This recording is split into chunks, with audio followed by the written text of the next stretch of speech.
Hey, what's going on, guys? We are going to do, finally, the review I've been waiting to do, my friends. I've been waiting to talk for the longest time about Daredevil Season 2. I just finished watching it today. As you can see, I'm sporting my Punisher shirt. And, yeah, man, we're going to dig right into this because I have been excited as hell about this show coming out ever since I watched Season 1 because Season 1 is probably the best adaptation from comic book to live action that I have ever seen. And I know that's a big bold statement, but season 1 was from top to bottom some of the best everything I'd ever seen in a comic book adaptation. Probably Deadpool and Batman Begins are the next, where I could say that from comic to screen are damn perfect adaptations.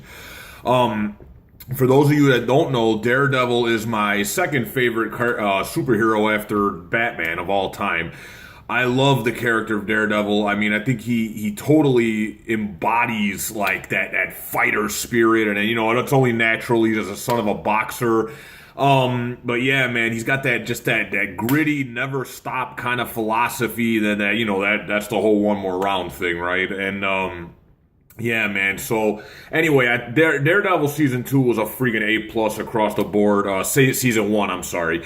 And we're going to talk about season 2 though, because I didn't really do a video for season 1, and this is going to have some spoilers in it.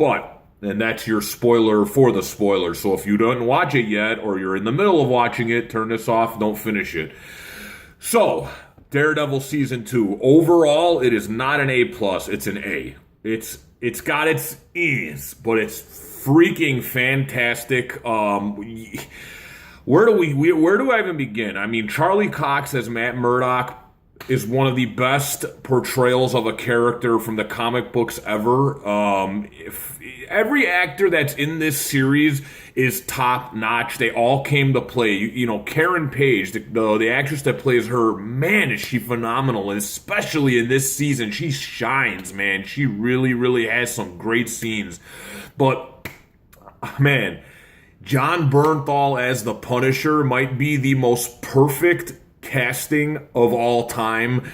And what I loved about this guy is that he shows a lot of range as the Punisher. It's not just this like unstoppable wild animal war machine. He also has moments, man, where he's really digging deep and thinking about the family he lost and that pain that he's feeling. And one of the things I love most about this show is that the way that characters get their superhero monikers is done very well. It's not like corny, it's not forced. It's done in a very just kind of slight way. It's never blunt or obvious. It's very easily, fed in. It's not, you know what I mean? It's not forced. And that was one thing I was a little worried about with this show because of the gritty realism they were going with. I was kind of like, how are they going to, give these guys like code names without it seeming corny? But it never does. It always comes off good. And spoiler alert, I didn't know Vincent D'Onofrio was reprising his role as the Kingpin in season 2. But I think in like episode 6, boom, the surprise ending of episode 6 is there he is back, and he wants to make a deal with Frank Castle to get the Punisher goes to jail, wants to get him out of jail so basically he can wipe out all his enemies, and he can come when he gets out of jail, he's going to have a fucking free reign of Hell's Kitchen in New York, basically.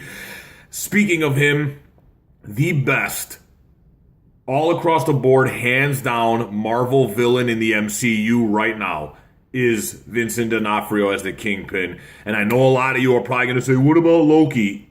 Smokes Loki. I'm sorry, smokes Loki. There is not a guy. This is on par with Heath Ledger's Joker from, mannerisms to speech patterns to just different ways that he does this character. It has like so many subtleties and then so many overtones. It's just unbelievable how sunk in you get when he is on screen ever in this show. Elektra. We're gonna get to Elektra right now. Elektra is played by Elodie Young. And at first, when I first saw this actress, I thought she was a little small for the part. Elektra's always been kind of portrayed as this really tall and just this badass assassin. And the actress kills it. She does a really, really fantastic job as Elektra.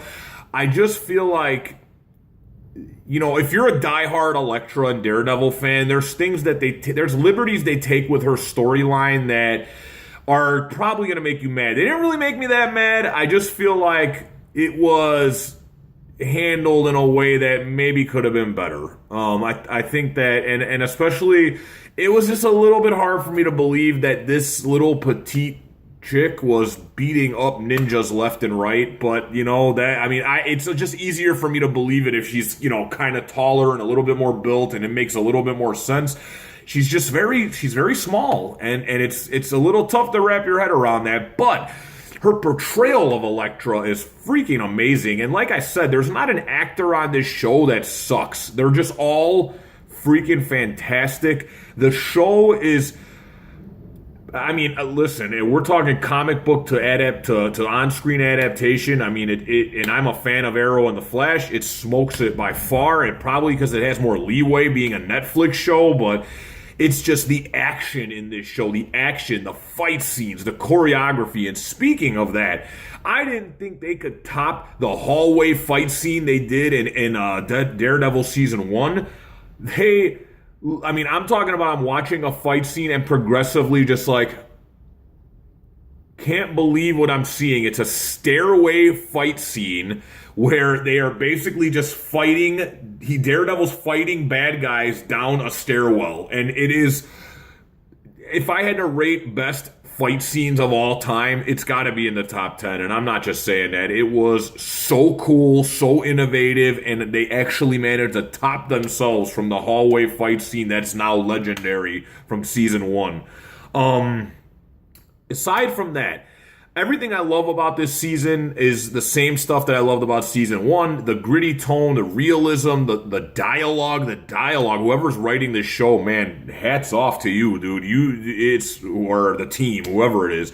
The acting, the storyline. I just felt the only real drawback about this season is there was a lot going on, whereas Season 1 was a little bit more streamlined and laser focused on the Kingpin storyline. This was about, the ninjas, the Hand, Elektra, the Punisher, Matt Murdock dealing with Karen Page and their budding love interest, his dealing with Foggy and their kind of falling out, and how Nelson and Murdock falls apart. And there's just a lot of different stuff going on, and at times it's a little muddled. But does that stop it from being phenomenal? Does that mean you shouldn't watch it? Hell, motherfucking no. Daredevil Season 2 is unreal, unbelievable, and even if you're not a comic book fan, this is damn good TV. It's exciting. It's got your courtroom. It's got your action. It's got your acting. It's got your violence. It's got love story. It's got fantastically memorable villains and heroes. Unbelievable. Watch Daredevil Season 2. It'll be worth your time. Binge watch it. And yeah, let me know what you guys think, all right? Peace.